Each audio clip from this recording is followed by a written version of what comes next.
আচ্ছা, কালকের পরপর কয়েকদিন লাইভ করে বিষয়গুলো বলেছিলাম, তবুও অনেকের মনে এখনও কিছু বিষয়ে সংশয় রয়েছে, কিছু প্রশ্ন রয়েছে।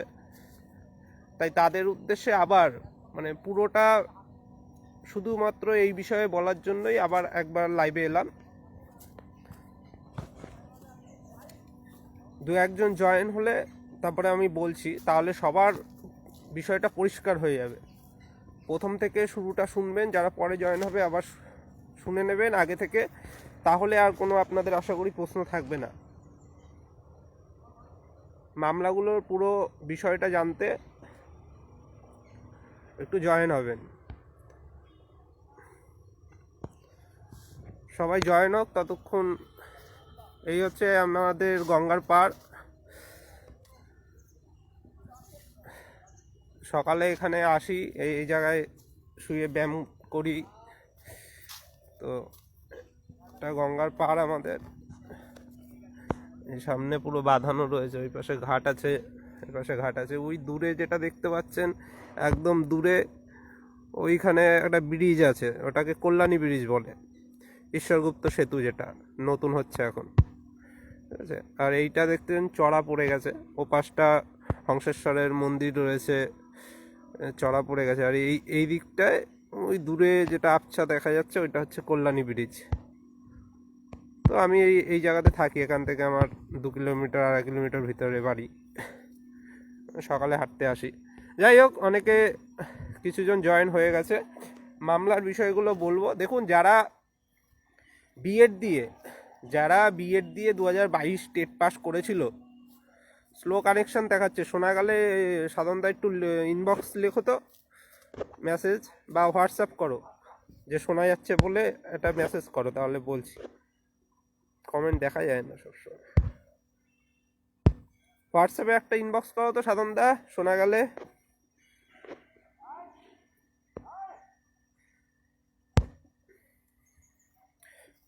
সাধনদা একটু হোয়াটসঅ্যাপে মেসেজটা করো, ওকে লেখার পরে দেখতে পারবো। আচ্ছা, একজন লিখেছে, শোনা যাচ্ছে, ঠিক আছে।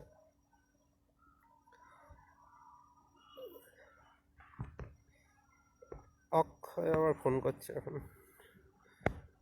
এই দেখুন, সাঁতার টাতার কাটছে, সকালে এনারা প্রত্যেকদিন সাঁতার কাটে। এই দিকটা হচ্ছে গিয়ে আমাদের কলকাতার দিকটা, এই পাশটা এখান থেকে চলে গেছে ভাগীরথী, হুগলি, গঙ্গার। আর এই দিকটা হচ্ছে গিয়ে আপনার কল্যাণীর দিকটা। তো যাই হোক, এবার বিষয়ে আসি, যে আমাদের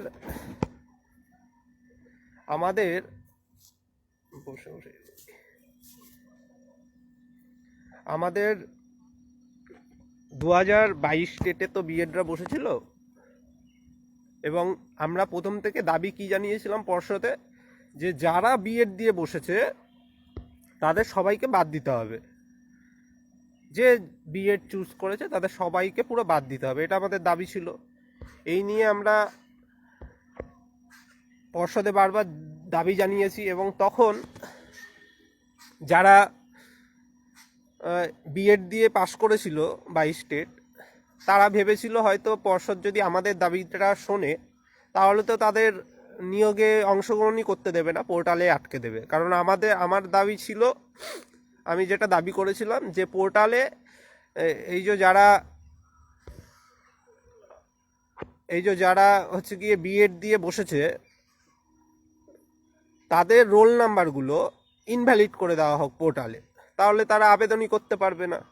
এই দাবিটা আমি রেখেছিলাম, যে আপনারা বিএড দিয়ে যারা বসেছে তাদের তো আপনাদের আলাদা করা আছে, সেজন্যই আমরা জানতে পারছি যে 92,000-এর মতো আছে এরকম ক্যান্ডিডেট, তাদের আলাদা পুরো তৈরি করা আছে লিস্ট। তো সেই রোলগুলো যদি পোর্টালে ইনভ্যালিড করে দিত, তাহলে কিন্তু এরা অ্যাপ্লাই করতে পারতো না, সেটা আমরা দাবি রেখেছিলাম। এবং এইটা শুনে যারা এই বিএড দিয়ে পাশ করেছিল, তারা অনেকে ভয় পাচ্ছিল যে তাদের যদি বাদ দিয়ে দেয়। তাই তারা কিন্তু তখনই 2024 সালে কিন্তু তারা কোর্টের দ্বারস্থ হয়েছিল। এবং তাদের আগে আমরাও একটা মামলা করেছিলাম, যে এদেরকে যাতে বাদ দেওয়া হয়। আমরা জাস্ট মামলাটা করে রেখেছিলাম যে সময় মতো করব। আমরা কাউকে কোথাও জানাইনি, এমনকি আমাদের সমস্ত যে গ্রুপগুলো রয়েছে ভেরিফাই গ্রুপ থেকে তারাও জানতো না তখন যে আমরা এই মামলাটা করেছি। আমরা ভেবেছিলাম মামলাটা করব এবং সঠিক সময়ে শুনানি করে ওটা রায় নিয়ে বেরিয়ে চলে আসবে এরকম, না হলে সমস্যা হয়ে যায়, অন্যরা সেই মামলায় ঢুকে যায়, পার্টি হয়ে যায় এবং মামলাটা জটিলতা তৈরি হয়ে যায় এবং সময়ও লাগে, তাদের আবার বক্তব্য জানাতে হয়, আমাদের বক্তব্য জানাতে হয়, এসবে সময় লেগে যায়। তাই আমরা একটা জাস্ট মামলা করে রেখেছিলাম যে এদের সবাইকে বাদ দিতে হবে, যারা এরকম বিএড দিয়ে বসেছে বা যাদের অন্যান্য ট্রেনিংগুলো ছিল, যে এনআইএসের মধ্যে যারা অবৈধ, তারপরে যারা ফিজিক্যাল এডুকেশনের বিভিন্ন ট্রেনিংগুলো রয়েছে, এই সবগুলো ডিগ্রি বা বিএড স্পেশাল এডুকেশন যেটা, ঠিক আছে, এই সবগুলো ডিগ্রি দিয়ে যারা 22 স্টেটে বসেছে তাদের সবাইকে বাদ দিতে হবে। এই বেসিসে আমরা একটা মামলা করেছিলাম সেই 2024 সালের শুরুতে, এবং মামলাটা আমরা কাউকে বলিনি যাতে এই মামলা জটিলতা না তৈরি হয়। কিন্তু তারপরে আমাদের সাথে যে একটু মতভেদ রয়েছে, যে অন্য গ্রুপ, তারা তখন একটা মামলা করে এবং মামলা করে তারা ওই লাইভ করে ওই বিষয়টা বলে দেয় যে আমরা এই বিষয়ে মামলা করছি, ঠিক আছে। তো তখন আমাদের বাধ্য হয়ে ওই মামলার সাথে ট্যাগ করে শুনানি করাতে হয়। ওরা যখন ওই মামলাটাকে মুভ করে দেয়, তখন সেই মামলা রাজাশেখর মান্থার বেসে মামলা হয়। সেই মামলায় আপনারা জানেন যে শিল্পী সেনের একটা মামলা রয়েছে। তো ওদের মামলায় আর আমাদের মামলায় একদিনে শুনানির জন্য যায়, এবং শুনানির জন্য যাওয়ার পরে বক্তব্য শোনা হয়। শুনে ওদের মামলায় শুধু বিএড বিষয়টা ছিল, ঠিক আছে, আর কোনো ডিগ্রিগুলো ছিল না, যে বিএড স্পেশাল বা এনআইএস থেকে শুরু করে ওগুলো কিছু ছিল না। তো রাজাশেখর মান্তা বিচারপতি মহাশয় সব কিছু শুনে বিএডের কথাটাও মানে ব্যাখ্যাটা লেখেন, আর এনআইএস এর বিষয়টাও ঢুকিয়ে দেন মামলায়, কারণ ওই সময় এনআইএসটাও একটা জাজমেন্ট হয়েছিল, উনি জানতেন। তো শিল্পী সেনের মামলায় ওইভাবে বিএড আর এনআইএসটা ঢুকিয়ে দেওয়া হয়। আর আমাদের মামলাটা যখন শুনানির আসে, ওদের পরেরটাই আমাদের ছিল, তো তখন আমাদেরটাই বলা হয় যেহেতু ওটাই তো অর্ডার হয়ে গেল যে বিএড আর এনআইএসটা ঢুকিয়ে দেওয়া হয়েছে, তাহলে এই মামলাটা আমরা পরের দিন শুনবো অন্যান্য ডিগ্রিগুলো নিয়ে, ঠিক আছে। সেই মতো আমাদের মামলাটা পরের দিন শুনানি হয়, সেখানে আর বিএড আর এনআইএসটা ঢুকানো হয়নি, যেহেতু মামলা দুটো ট্যাগ ছিল। তো আমাদের মামলাটাই শুধু ওই ফিজিক্যাল এডুকেশনের ওটা হয়ে একটা রায় হয়ে গিয়েছিল, পুরোপুরি রায় হয়ে গেছিল যে যারা এই এডুকেশনের ডিগ্রি দিয়ে বসেছিল ফিজিক্যাল এডুকেশন, তাদের পুরোপুরি বাদ, ওই সার্টিফিকেট বাদ দিতে হবে। কিন্তু শিল্পী সেনের মামলায় ওটা হয়নি, ওটা হচ্ছে কি একটা কারেকশন করিয়ে নিলে ভালো হতো, সেই দাবিটা আমরা করেছিলাম, ওরা কারেকশনটা করেনি। এই হচ্ছে কি অবস্থা। তারপরে ওই মামলা শুনানি হয় না। এবার যেটা সমস্যা হয়েছিল, আমরা কেন মামলাগুলো বাইরে বলিনি, বাইরে প্রকাশ করতে মানা করেছিলাম যে এটা চুপি চুপি হোক, যাতে জটিলতা না তৈরি হয়। এই যে শিল্পী সেনের মামলাটা, সেই মামলায় তারপরে যখন ওরা লাইভ করে যখন বলে দিল, তখন ওদের মামলায় কিন্তু বিএডরা ঢুকে গেল, তারপরে যাদের ডবল ডিগ্রি আছে তারাও ঢুকে গেল। তাদের দাবি নিয়ে কি বললো তারা, তারা বললো যে আমাদের বিএডের সার্টিফিকেটটা লাইফ টাইম ভ্যালিড রাখতে হবে এবং আমরা জবে খুশি ট্রেনিং করব, আমরা ঢুকবো, ঠিক আছে। এই দাবিতে তারা কিন্তু ওই শিল্পী সেনের মামলায় ঢুকে গেছে পরের শুনানিতেই। তারপরে আরও একটা দল ঢুকেছে যারা বলছে যে আমাদের এই টেটের আগেই দুটো ডিগ্রি ছিল, আমি একটা ডিগ্রি দিয়েছিলাম, তো আমাকে কনসিডার করা হোক। এরকম দুটো ব্যাচ আলাদা আলাদা, তারা কিন্তু ওই শিল্পী সেনের মামলায় ঢুকে গেছিল, ঠিক আছে। সেজন্য তারপর থেকে কিন্তু শিল্পী সেনের মামলা আর শুনানি হয়নি, ওই অবস্থায় পড়ে রয়েছে, মানে জটিল হয়ে গেছে বিষয়টা। এর জন্য আর ওই মামলা মুভ করা যায়নি, পাশাপাশি আমাদেরটাও আর মুভ করা যায়নি স্বাভাবিকভাবেই। এর জন্য আমরা বলেছিলাম যে ওটা না জানিয়ে মানে এমনি করা হোক, বেশি প্রচার না করে। তারপর থেকে শিল্পী সেনের মামলা ওই 2024 সাল থেকে এখনো পর্যন্ত আর শুনানি হয়নি, আমাদেরটাও হয়নি। তারপরে আমরা আবার কিছু পদক্ষেপ করেছিলাম যে বিএড দিয়ে যারা এরকম পাশ করেছিল তারা নিজেরাই কোর্টে গেছিল 2024 সালে, ঠিক আছে। তারা নিজেরাই কোর্টে গিয়ে বলেছিল যে আমাদের এরকম ভ্যালিড রাখা হোক, মানে আলাদা মামলা করে, ঠিক আছে। এরকম আলাদা মামলা 2024 সালে আমার এই মুহূর্তে যেটা মনে আছে দুটো মামলা হয়েছিল 24 সালে, আর 2025 সালের শুরুতে শুরুতে আরও দুটো মামলা হয়েছিল। তখন তাদের যে দাবি ছিল যে আমাদের বিএড এর সার্টিফিকেটটা ভ্যালিড রাখা হোক, আমরা ট্রেনিং করে নেব, এইসব বিষয়গুলো। সেই মামলায় যে প্রথম মামলাটা হয়েছিল, যেই মামলাটা লিড করছিল বাকি মামলাগুলোকে, তো বাকি মামলাগুলোয় যখন পরে শুনানি হলো, অর্ডার হয়েছিল যে প্রথম যে মামলাটা হয়েছিল সেই মামলাটা আগে নিষ্পত্তি হোক, তারপরে আমি এই মামলাগুলো শুনবো। ঠিক আছে, তখন বিশ্বজিৎ বসুর বেঞ্চে ছিল মামলাগুলো। তো সেই মামলায় কিন্তু আমরা পার্টি হয়েছিলাম, সেই 2024 সালের মামলায়।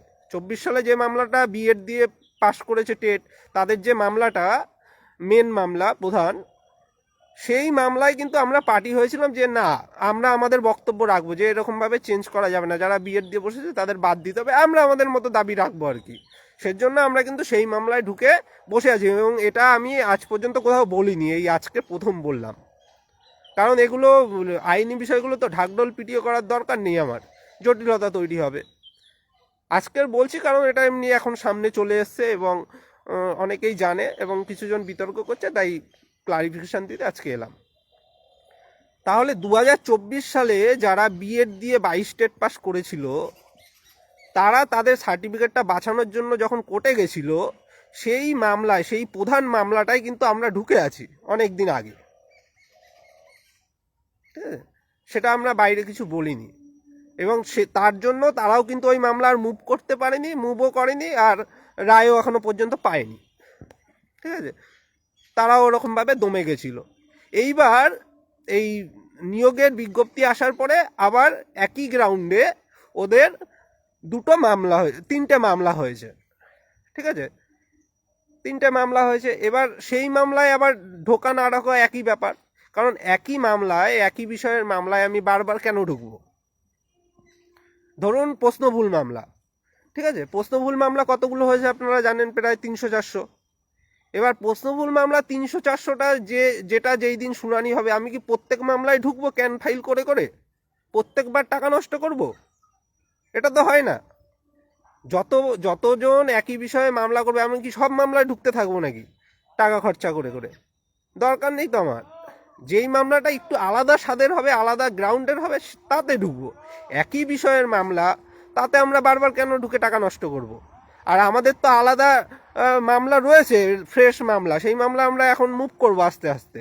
শুনানিগুলো চালু হোক, এখন বিচারপতি শুনছেন না, কিছু করার নেই, মেনশন করা হচ্ছে তাও। তো সেই মামলা এখন আমরা মুভ করবো, নিয়োগ বিজ্ঞপ্তি যেহেতু এসে গেছে। সেই মামলাতে আমাদের আলাদা ফ্রেশ মামলা রয়েছে, তাতে আমাদের আলাদা দাবি থাকছে যে এদের বাদ করতে হবে। ঠিক আছে, যারা বিএড দিয়ে বসেছিল। সেজন্য বলবো, এই ক্যান নিয়ে যারা বোঝেন না তারা বিতর্ক করবেন না, যে একই বিষয়ের মামলা তারা যতগুলো করবে, আমি কি সবগুলোতেই ক্যান করে ঢুকবো নাকি টাকা নষ্ট করতে? আমি তো ঢুকেছি, আমি তো প্রধান যে ওরা মামলা করেছিল শুরুতে একদম 2024 সালে, যারা বিএড দিয়ে টেট পাস, 22 টেট পাস, তাদের প্রধান মামলাতেই তো আমরা ঢুকে আছি।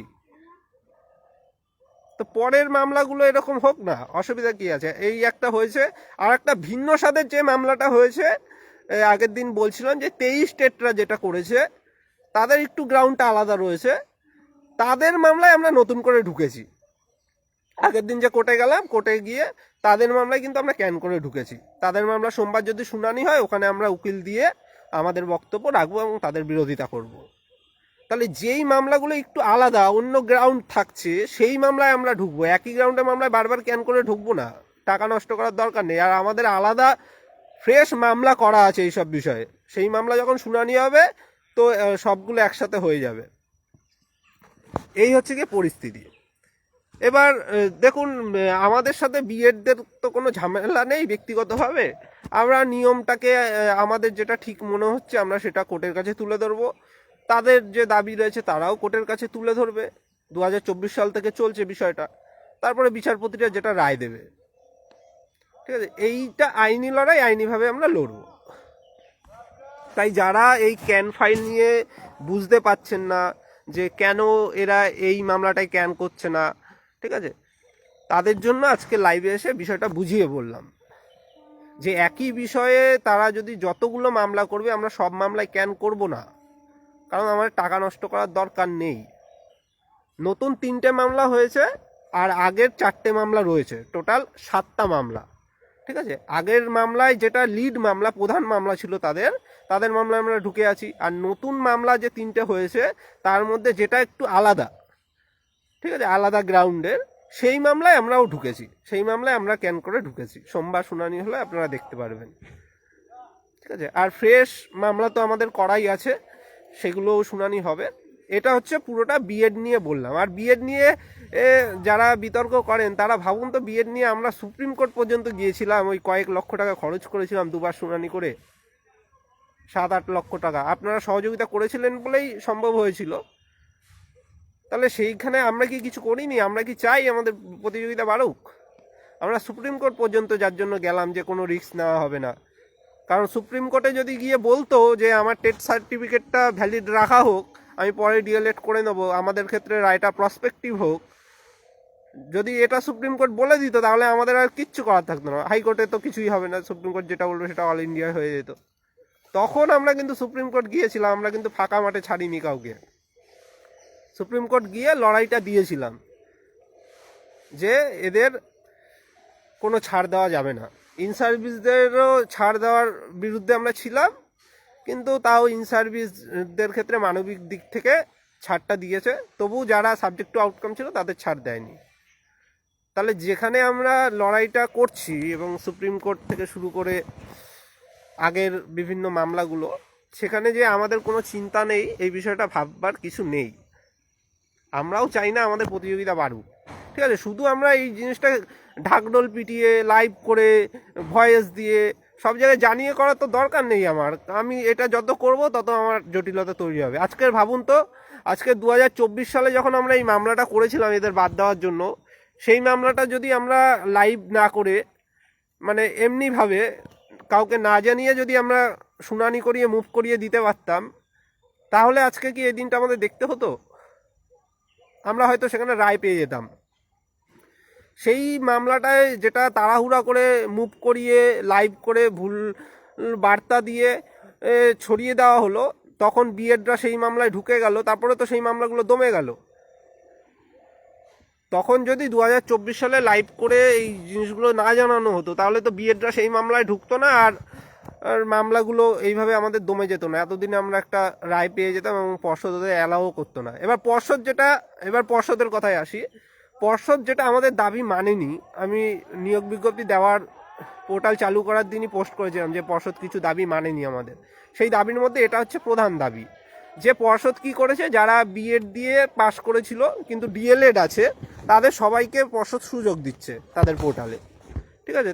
তারা আবেদন করতে পারছে ডিএলএড থাকলেই, ঠিক আছে? এটা একটা পর্ষদ আমাদের কথা মানিনি। তো এই জায়গাটায় পর্ষদ আমাদের প্রথমেই হিন্টস দিয়েছিল যে মানবে। এবার কিন্তু আমরা যখন পরে অন্য আধিকারিকদের সাথে কথা বললাম, তখন আমার সন্দেহ হয়েছিল এবং সেটাই দেখলাম সঠিক হলো। কারণ তারা বলেছিল যে তাদের হাতে এরকম কোনো ব্যবস্থা নেই যে পোর্টালেই এদেরকে আটকাবে। তো সেই জন্য স্বাভাবিকভাবে তাদের আটকায়নি, পোর্টালে তারা আবেদন করতে পারছে, শুধু তাদের ডিএলএডটা থাকতে হচ্ছে, তাই তাদের পোর্টালে আটকায়নি। কিন্তু আমাদের এরপরের যে দাবিগুলো থাকবে, যে ভেরিফিকেশনে আটকানো হোক, ভেরিফিকেশনে যাচাই করা হোক। কারণ টেটের যে আমাদের সার্টিফিকেট দিয়েছে সেখানে ট্রেনিংটাও লিখে দেয়নি, বা বিএড যে সার্টিফিকেট আলাদা করে কিছু লিখে দেয়নি। এটা হচ্ছে পর্ষদ সব থেকে বড় ভুল করেছিল, যেটা এখন ওনারা বুঝতে পারছেন, যে ভুলটা ধরিয়েছিলাম আমরা। যে আপনারা যদি বিএড দিয়ে যারা পাস করেছে তাদের সার্টিফিকেটে লিখে দিতেন যে এরা সাবজেক্ট টু আউটকাম থাকবে, তাহলে আজকে এই দিনটা দেখতে হতো না।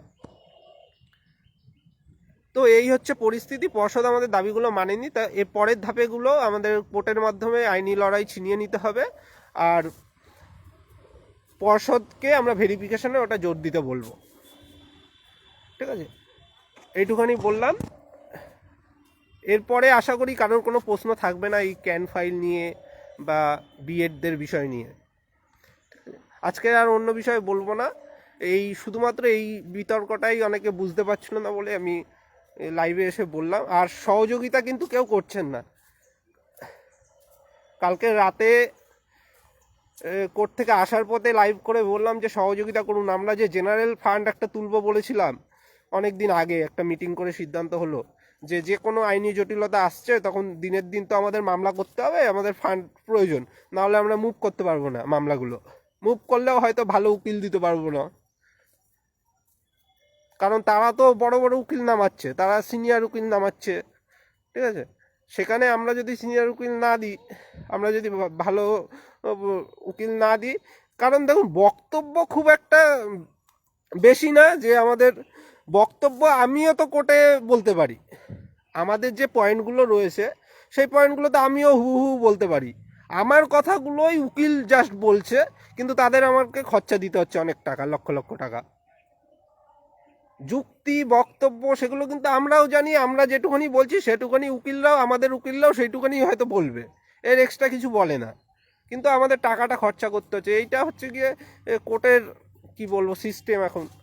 এবার কোর্টে তারা যদি আমাদের বিপক্ষে সিনিয়র দেয়, আমাদেরকেও মোটামুটি ওরকম সিনিয়র দিতে হচ্ছে। সেজন্য বলবো একটু সহযোগিতাটা করুন। সহযোগিতা কিন্তু আসছে না, জেনারেল ফান্ড তো বন্ধই হয়ে গেছে, কেউ কোনো সহযোগিতাই করে না। কালকেরও আমি যার জন্য প্রত্যেক দিন বার্তা দিচ্ছি যে সহযোগিতা করুন, জেনারেল ফান্ডটাকে শক্ত করুন। যে কোনো প্রয়োজনে আমাদের দিনের দিন মুভ করতে হবে। এই বিএডের বিষয়গুলো নিয়ে পরপর আমাদের মুভ করতে হচ্ছে। এরপরে যে জটিলতাগুলো আসবে, ইন সার্ভিস থেকে শুরু করে, এনআইএস থেকে শুরু করে, ঠিক আছে, ডবল ডিগ্রি থেকে শুরু করে, তো এইসব নানান জটিলতা আটকাতে আমাদের হবে এবং লড়াই করতে হবে দিনের দিন।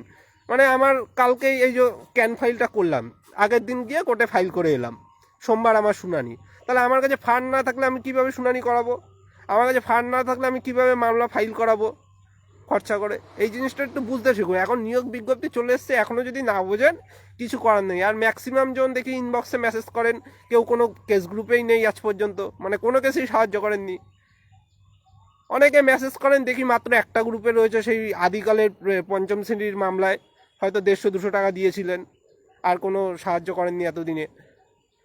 দেখুন এই মিনিমাম যে টাকাগুলো আপনার হয়তো প্রথমবার দিতে একটু সমস্যা হচ্ছে, যে আপনি 600-700 টাকা দেবেন, আপনার তো একসাথে অনেক টাকা মনে হচ্ছে। কিন্তু আমরা যারা ভাবুন তো রোজ কলকাতায় ছুটছি বা কলকাতায় যাচ্ছি, তাদের কি খরচা হয় না? আমরা যারা প্রতিদিন কলকাতায় পড়ে থাকতে হয়, কলকাতায় মিনিমাম গেলেই সারাদিন তো নষ্ট হয়, এবং সেখানে তো আমাদের ওরকম টাকা খরচা হয়েই যায় নানান কাজে। তাই বলবো একটু সহযোগিতা করে আমার পাশে থাকুন, জেনারেল ফান্ডটাকে শক্ত করুন। জেনারেল ফান্ড শক্ত না করলে কিন্তু বিভিন্ন আইনি জটিলতায় লড়াই দিতে পারবো না, হুট করে একটা রায় নিয়ে বেরিয়ে যাবে সিঙ্গেল বেঞ্চ থেকে। আর এখন কোন কোর্টে কিভাবে রায় দেবে, নিয়োগ বাধা দিতে পারলে অনেকের মজা হয় আর কি, ঠিক আছে। তো কারা কিভাবে মামলা করে কোথা থেকে কি রায় নিয়ে আসবে, এগুলো তো হুট করে করলে সমস্যা। তারপরে আমাদের ডিভিশনের সাথে চ্যালেঞ্জ করতে হবে, যদি আমাদের কোনো বিপক্ষ রকম রায় হয়, তখন আমরা কিন্তু এই ফান্ড পাবো না। এই ফান্ড না থাকলে কিছু লড়াই করতে পারবো না। পরিষ্কার বলছে আমাদের হাত গুটিয়ে নিতে হবে। আজ পর্যন্ত আমাকে ফান্ড নিয়ে এরকমভাবে বলতে দেখেননি। আমি আজকে এখন বাধ্য হয়ে বলছি, কারণ জেনারেল ফান্ডের অবস্থা খুব খারাপ। জেনারেল ফান্ড লাগবে, না হলে বিভিন্ন মামলায় আমরা কিন্তু ঠেকনা দিতে পারবো না। অনেকে অনেক রকমের মামলা করে রেখেছে, তার মানে নিয়ম চেঞ্জ ধরুন মামলা করে রেখেছে, যারা বলছে যে আবার একটা সুপার টেট দেবে, ঠিক আছে।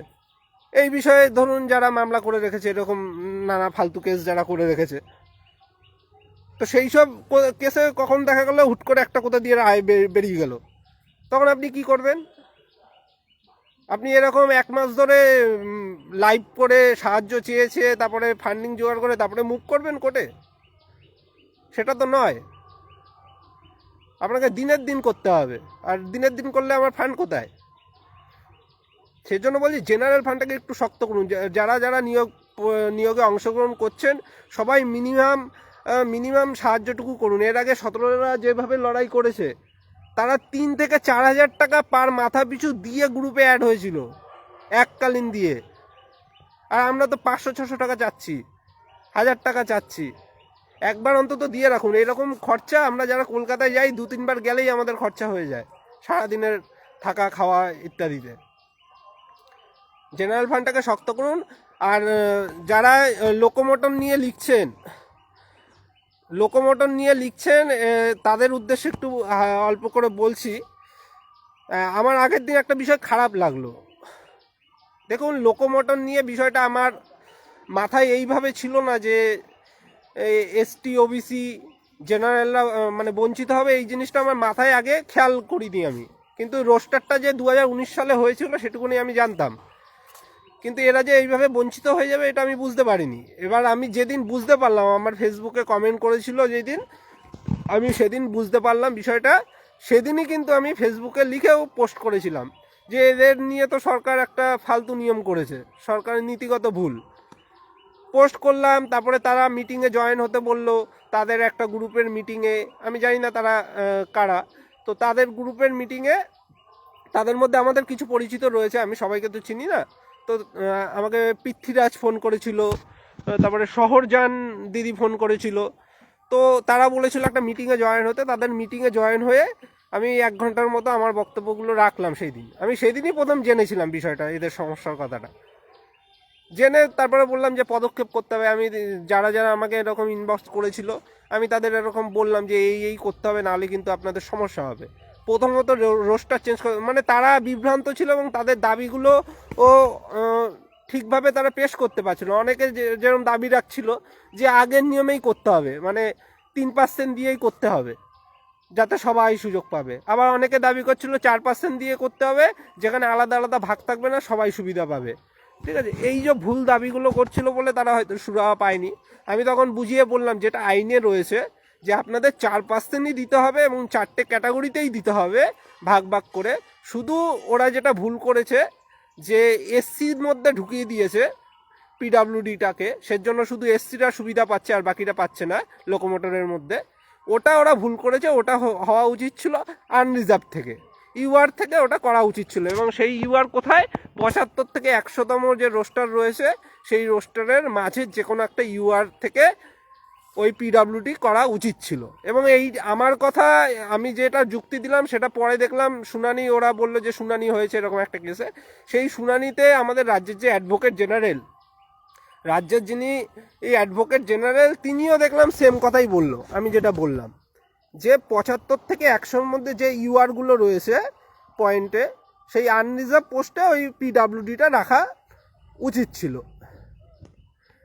তো এই দাবি নিয়ে তারপরে আমি দেখলাম যে এখন যেহেতু নিয়োগ বিজ্ঞপ্তি হয়ে গেছে, এখন খুবই চাপের বিষয় এটা।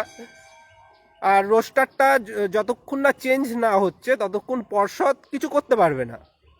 পর্ষদ থেকে শুরু করে যারা নিয়োগকারী সংস্থা আছে, পিএসসি ধরুন, পুলিশ রিক্রুটমেন্ট বোর্ড বলুন, সবাই কিন্তু এই রোস্টার মানতে বাধ্য সরকারের। ঠিক আছে, ফোন করছে আবার। তো সেজন্য এই রোস্টারটা আগে চেঞ্জ করতে হবে।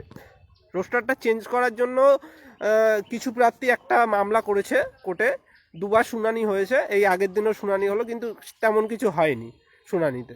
ওটা চেঞ্জ হবে আমি আশাবাদী, কিন্তু পরে চেঞ্জ হলে তো আপনারা এইবারের সুযোগটা থেকে বঞ্চিত হবেন। তাই আপনাদের আগে রোস্টারটা চেঞ্জ করার জন্য আপনারা সংঘবদ্ধ হয়ে মামলা করুন একটা। ঠিক আছে, সেই রোস্টারটা চেঞ্জ হলে তারপরে আপনি গিয়ে পর্ষদের বিষয়টা নিয়ে আপনি আলাদা মামলা করতে হবে, আপনাকে পর্ষদকে নিয়ে মুভ করতে হবে। তাই পর্ষদ সেখানে যদি আবার কঠোর স্ট্যান্ড নেয় যে আমি চেঞ্জ করব না, আমি বিজ্ঞপ্তি দিয়ে দিয়েছি, তাহলে আপনাদের আবার একটু সমস্যা হবে, লড়াইটা কঠিন হয়ে যাবে। কিন্তু পর্ষদ যাতে নমনীয় থাকে বিষয়টাতে, মানবিক দিক থেকে দেখে, তার জন্য আমি চেষ্টা করছিলাম। আমি আপনাদের হয়ে সেদিন পর্ষদে গেলাম, সেদিন আমি ডেপুটেশন দিলাম, আমি নিজে, আমি বাইরে এটা বলিনি কারণ বিতর্ক হবে। তো আমার সাথে গিয়েছিল বিদেশদা, ওরা গিয়েছিল, তো ওরাও দেখলো যে ডেপুটেশনে আমি ওটা লিখে নিয়ে গেলাম। তো লিখে নিয়ে আমি গেছিলাম যে আপনাদের দিকটা ভাবা হোক, নাহলে তো আপনারা অনেকে বঞ্চিত হচ্ছেন। যারা পিএইচ দিয়ে পাশ করেছিলেন লোকোমোটরে, ধরুন রিজার্ভ ক্যাটাগরিতে পাশ করেছেন, তারা তো অ্যাপ্লাই করতে পারবে না নিয়োগে। এবং এদের মধ্যে অনেকে আমাদের মিছিলগুলোতে এসছিলেন, দেখে একটা খারাপ লাগে। বিশেষ করে এই শহরজান দিদি থেকে শুরু করে যারা ওরকম রয়েছে, মানে হাঁটতে খুবই অসুবিধা, যারা হুইল চেয়ারে চলাফেরা করেন, তাদের দেখে খারাপ লাগে। তো তাদের জন্য আমি পর্ষদে এই বিষয়টা জানিয়ে আসলাম যে রোস্টারটা চেঞ্জ হলে আপনারা যাতে এই জায়গাটায় নমনীয় স্ট্যান্ড নেন। আমি একটা ডেপুটেশনও দিয়ে এলাম। কিন্তু তাদেরই কিছুজন কোনো একটা জায়গা থেকে লেখা কপি করে দেখছি আমাকে হঠাৎ করে আগের দিন আমি যখন তাদের বিকাশ ভবনের লাইভটা শেয়ার করলাম, সেখানে দেখছি কমেন্ট করছে উল্টোপাল্টা লিখে। আমি তো আপনাদের বিষয়টা জানতাম না, বলছে নাকি তাদের আমি ইউজ করেছি। আমি আপনাদের কাউকে কি কোনোদিনও ফোন করে বলেছি আপনি আসুন? আমি ব্যক্তিগতভাবে কাউকে ডেকেছি আপনাদের কোনোদিনও। আমি উল্টো যাদের দেখতাম, বিশেষ করে আমি শহরজান দিদিকে দেখতাম যে ম্যাক্সিমাম ক্ষেত্রে তিনি আসতেন, আমি উল্টো বিদেশদা থেকে শুরু করে সুভাষ এদের বলতাম যে এনাদের বারবার কেন আনো, এনাদের শারীরিক দিকটা দেখো, এনাদের বারবার কেন আবেদন করো আসার জন্য। ওনারা বলে আনেন। এই বিষয়টা বারবার বলেছি যে এনাদের এইভাবে বারবার কষ্ট করে তো আনার দরকার নেই। কিন্তু উল্টো দেখি আমাকে আক্রমণ করছে যে আমি নাকি তাদের ইউজ করেছি। আমি আপনাদের কাউকে কোনোদিনও আসতে বলেছি কোনো কর্মসূচিতে? আপনাদের যারা হুইল চেয়ারে করে রয়েছেন বা যাদের আরও সমস্যা রয়েছে, আপনাদের শারীরিক দিকটা আপনারা একটু সামলান। আপনাদের সব সময় আসা ছোটাছুটি তো সম্ভব নয়। সেই কারণে আমি উল্টো বলতাম যে এদের বারবার আসার দরকার নেই, এদের হয় এই জিনিসটা বলতাম। কিন্তু আমাকে দেখেই মেসেজ লিখছে কয়েকজন কোথা থেকে কপি করে, 2-3 জন লিখেছিল আর কি কপি করে মেসেজটা, যে তাদের নাকি ইউজ করা হচ্ছে তাদের এইসব। তো এইরকমভাবে এটা আমার একটু খারাপ লেগেছে যে যাদের জন্য আমি কয়েকদিন আগে ডেপুটেশন দিলাম, যাদের জন্য যারা জিজ্ঞাসা করছে পরামর্শগুলো দিলাম যে এইগুলো করতে হবে আপনাদের ইমিডিয়েট, না হলে আপনাদের এই নিয়োগে আর আপনারা কিন্তু ন্যায় পাবেন না, সেই আবার পরের নিয়োগ আপনাদের ভাবতে হবে। এমনিতেই লেট করে ফেলেছেন। 2019 সালে যখন হয়েছিল তখন থেকেই আপনাদের করা উচিত ছিল বিষয়গুলো নিয়ে পদক্ষেপ। আপনারাও ভুল আশায় রয়েছেন, ভুল যুক্তিতে রয়েছেন যে না ওই 3% দেবে বা 4% দেবে, সবাই সুযোগ পাবে, শুধু পিএইচ থাকবে। আগের নিয়োগে হয়েছে, আগের নিয়োগে ভুল করেছে যদিও করে থাকে। এবার আগের নিয়োগে যেহেতু ক্যান্ডিডেট কম ছিল তাই কেউ নিয়োগটাকে চ্যালেঞ্জ করেনি, পিএইচ ক্যান্ডিডেট কম ছিল। আর আগের নিয়োগে যে ভাগ করেনি সেটা তো বোঝা যাচ্ছে না, সেটা দেখা গেলো ভেরিফিকেশনে ভাগ করেছে বলে দেবে কোর্টে মামলা হলে। শুধু তারা বিজ্ঞপ্তিতে লেখেনি, বিজ্ঞপ্তিতে শুধু পিএইচ লিখে রেখে দিয়েছিল। তাই যারা লোকোমোটর রয়েছেন তাদের বলবো আপনারা সংঘবদ্ধ হয়ে, আমি এমনই বলে, আপনারা গ্রুপটাকে আপনাদের বড় করুন। আপনারা এই যে আমি এখন বলছি এখানে শেয়ার করুন, এইভাবে আপনার গ্রুপগুলোকে বড় করুন। তারপরে আপনারা দ্রুত মামলায় যান, মামলায় গিয়ে আপনারা ওই পুরনো একটা মামলা যেটা চলছে ওটার ভরসায় শুধু থাকবেন না, যতগুলো করবেন, যেই মামলা আগে মুভ হবে, যেই মামলা আগে রায় হবে ততই তো আপনাদের ভালো। আপনারা একটা ফ্রেশ মামলা করুন যে রোস্টারটা চেঞ্জ করতে হবে এই দাবি নিয়ে, এবং তারপরে রোস্টার চেঞ্জ হলে আপনারা কিন্তু পর্ষদের এগেনস্টে তখন মামলাটা করতে পারবেন যে এটা সরকার ভুল করেছিল, এটা মেনে আপনারা নিয়োগটা করছেন, তো এটা এখন সরকার ঠিক করে দিয়েছে কোর্টের আদেশে, আপনারাও এই বিষয়টা ঠিক করে দিন মানবিক দিক থেকে। তখন পর্ষদ যদি নমনীয় স্ট্যান্ড নেয় তাহলেই আপনারা ন্যায় পাবেন, নাহলে কিন্তু এই নিয়োগ থেকেও আপনারা বঞ্চিত হবেন। আগামীতে পাবেন, কিন্তু যদি এই নিয়োগে পেতে চান তাহলে এইভাবে যেটা বললাম এটা দ্রুত করুন। এটা আমার সাজেশন, আমার যেটা মনে হলো সেটা বললাম, এবার বাকিটা আপনাদের ব্যক্তিগত ব্যাপার। তাই লোকোমোটর নিয়ে যারা বারবার লিখছেন তাদের উদ্দেশ্যে এই বার্তাটা দিলাম। এবার আমাকে আক্রমণ করে কিছু হবে না। আমি কোনো আজ পর্যন্ত পিএইচ ক্যান্ডিডেট কেউ বলতে পারবে না যে আমি তাকে বলেছি যে আপনি কর্মসূচিতে আসুন। আমি উল্টো এদের দেখে বলতাম যে এনাদের বারবার কে খোঁজ দাও যে কর্মসূচি হচ্ছে বা এনারা বারবার আসছেন, উল্টো তাদের আমরা কিছু সহযোগিতাও করতাম তারা যাতে ফিরতে পারে, এবং তারা তাদের দিয়ে আসার জন্য আমাদের একজন সহযোগিতা করতো। তো তাদের শারীরিক দিকটা আমাদের মাথায় আছে। খারাপ লাগে, তারা কয়েকজন বিশেষ করে মুখ চেনা প্রত্যেকবার এসছে প্রায় কর্মসূচিতে, সেই মিছিলে শেষ থেকে শুরু পর্যন্ত গিয়েছে, অনেকে আছে এরকম, দেখে তাদের খুব খারাপ লাগে। পৃথ্বীরাজ রয়েছে, কিন্তু তাদের বিষয়টা জানতাম না, তারা আমাকে কোনো আজ পর্যন্ত বলেনি বিষয়টা নিয়ে।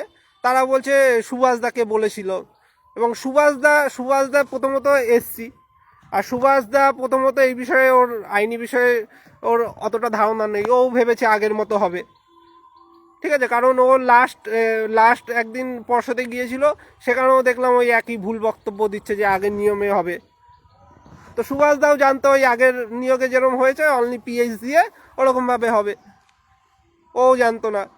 কিন্তু আপনারা যদি কেউ আমার কানে তুলতেন আমি আপনাদের সতর্ক করে দিতে পারতাম বিষয়টা নিয়ে, যে সরকার বা পর্ষদ কিন্তু রোস্টার মানতে বাধ্য, রোস্টারে যেহেতু এই করে দিয়েছে এটাই আগামীতে হবে, না হলে কিন্তু পর্ষদ ভুল করবে। তাই আপনারা পদক্ষেপ নিন। এই সতর্ক বার্তাটা আপনারা সঠিক সময় পেয়ে যেতেন যদি এই আগে কেউ আমার কানে তুলতেন বিষয়টা। আপনারাও আশায় আশায় ছিলেন যে ওই ভুলভাবেই নিয়োগ হবে, ভুল রোস্টারে পিএইচ দিয়ে শুধু নিয়োগ হবে, পিএইচ ভাগ করবে না। এই ভুলটা আপনাদেরও হয়েছে। আর সুভাষদা নিজেই জানতো না, ওই আমাকে মাঝে মাঝে বলতো যে ভাই এরকম পুরনো নিয়োগে হবে, তো আমি ওকে পর্ষদেও বলতে দেখেছি এই বিষয়টা। আমি তখন বললাম পর্ষদ এখানে কি করবে, পর্ষদ ভুল রোস্টার কখনো নিয়োগ করতে পারে? সরকার যেটা রোস্টার বানিয়ে দেবে, সরকার যেটা নিয়ম মেনে দেবে, পর্ষদ সেটা মানতে বাধ্য। এই হচ্ছে লোকোমোটরের কথা। ঠিক আছে, আজকের শুধু বিয়ের নিয়ে বলবো ভেবেছিলাম, তাও অনেকে লিখছে বলে আমি বলে দিলাম। ধন্যবাদ, সবাই পাশে থাকুন আর জেনারেল ফাইলটাকে শক্ত করুন। আর যারা পরে অ্যাড হয়েছেন শুরু থেকে আরেকবার দেখে নেবেন, আর লাইভগুলো শেয়ার করুন। আপনাদের বিভিন্ন কলেজে যারা নিয়োগে অংশগ্রহণ করছেন বৈধভাবে, তারা আপনাদের বিভিন্ন কলেজ থেকে শুরু করে বিভিন্ন জায়গায় শেয়ার করুন। যারা ইউটিউবে ভিডিও টিডিও বানান সেখানে দিন। বার্তাগুলো পৌঁছে দিয়ে সংঘবদ্ধ হন, ঐক্যবদ্ধ থাকুন। বিতর্ক করার অনেক সময় থাকবে, সবাই সামনে রয়েছে, কেউ পালিয়ে যাবে না। বিতর্ক করবেন, অনেক সময় রয়েছে। বিতর্ক আমাদের মধ্যেও হয়, আমরাও নানান প্রশ্ন আমাদের রয়েছে, ঠিক আছে, সেগুলো আমরা সময় মতো করব, অসুবিধা নেই। কিন্তু এখন ঐক্যবদ্ধ থেকে লড়াইটা করুন। ধন্যবাদ।